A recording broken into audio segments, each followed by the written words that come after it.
Hello friends, இன்னைக்கு நம்ம வாழைக்காயில தான் டிஃப்ரெண்டான வறுவல் எப்படி செய்யறதுன்னு பார்க்க போறோம். இது சாம்பார் சாதம், தயிர் சாதம், ரச சாதம் எல்லாத்துக்குமே ரொம்பவே அட்டகாசமா இருக்குங்க. இந்த வாழைக்காய் வறுவலை ரொம்ப சுவையா வாங்க எப்படி செய்யறதுன்னு பார்க்கலாம். ஃபர்ஸ்ட் வாழைக்காய் வறுவல் செய்யறதுக்கு நான் 2 வாழைக்காய் எடுத்திருக்கேன். இப்போ இந்த வாழைக்காயில உள்ள மேல் தோலை எடுத்துட்டு நல்லா சின்ன சின்ன பீஸா கட் பண்ணி எடுத்துக்கோங்க. நான் 2 காயையும் நீல வாக்கில் கட் பண்ணி தண்ணியில் போட்டு வச்சுருக்கேன்.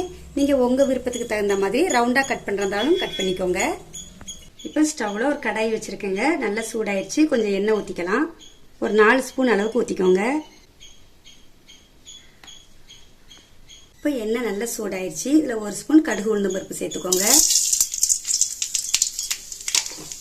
கடுகு நல்லாவே பொரிஞ்சிட்டுங்க. இது கூட இப்போ ஒரு 5-6 பல் பூண்டை தட்டி எடுத்து வச்சுருக்கேன். அதையும் சேர்த்துக்கோங்க.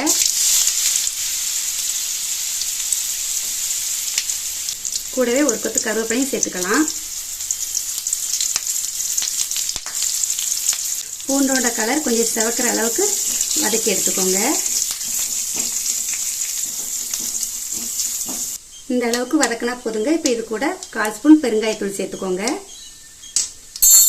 அதையும் லைட்டாக மிக்ஸ் பண்ணி விட்டுட்டு நம்ம கட் பண்ணி வச்ச வாழைக்காயை சேர்த்துடலாம்.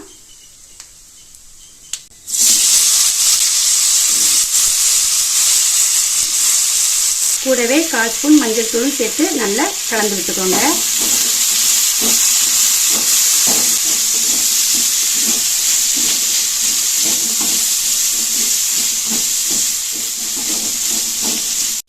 இப்போ இந்த காய்க்கு தேவையான அளவுக்கு கொஞ்சமாக உப்பு சேர்த்து நல்லா கலந்து விட்டுட்டு ஒரு 2-3 நிமிஷத்துக்கு நல்லா வேக வச்சு எடுத்துக்கோங்க. மூடி போட்டு வச்சுக்கலாம். இப்போ வாழைக்காய் வேகிறதுக்குள்ளே நம்ம மசாலா ரெடி பண்ணிக்கலாம். இப்போ ஸ்டவ்வில் இன்னொரு கடாயை வச்சுருக்கேன். 1 ஸ்பூன் சோம்பு சேர்த்துக்கலாம். கூடவே 1/2 ஸ்பூன் சீரகம். இப்போ இது கூட ஒரு 10 மிளகு சேர்த்து வறுத்து எடுத்துக்கோங்க.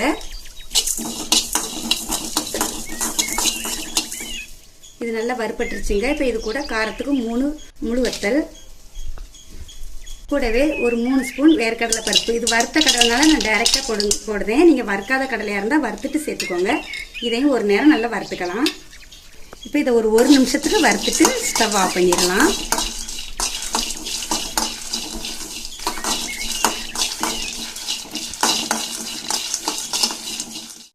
வறுத்த மசாலாவை மிக்ஸி ஜாருக்கு மாற்றிருக்கேங்க.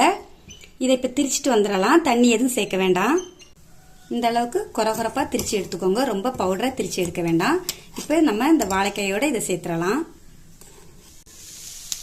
காய் நல்லாவே வெந்து வந்திருக்குங்க. இப்போ இது கூட நம்ம ரெடி பண்ண மசாலாவை சேர்த்துடலாம். இதை நல்லா எல்லா இடத்துலையும் படுற மாதிரி மிக்ஸ் பண்ணி விட்டுக்கோங்க.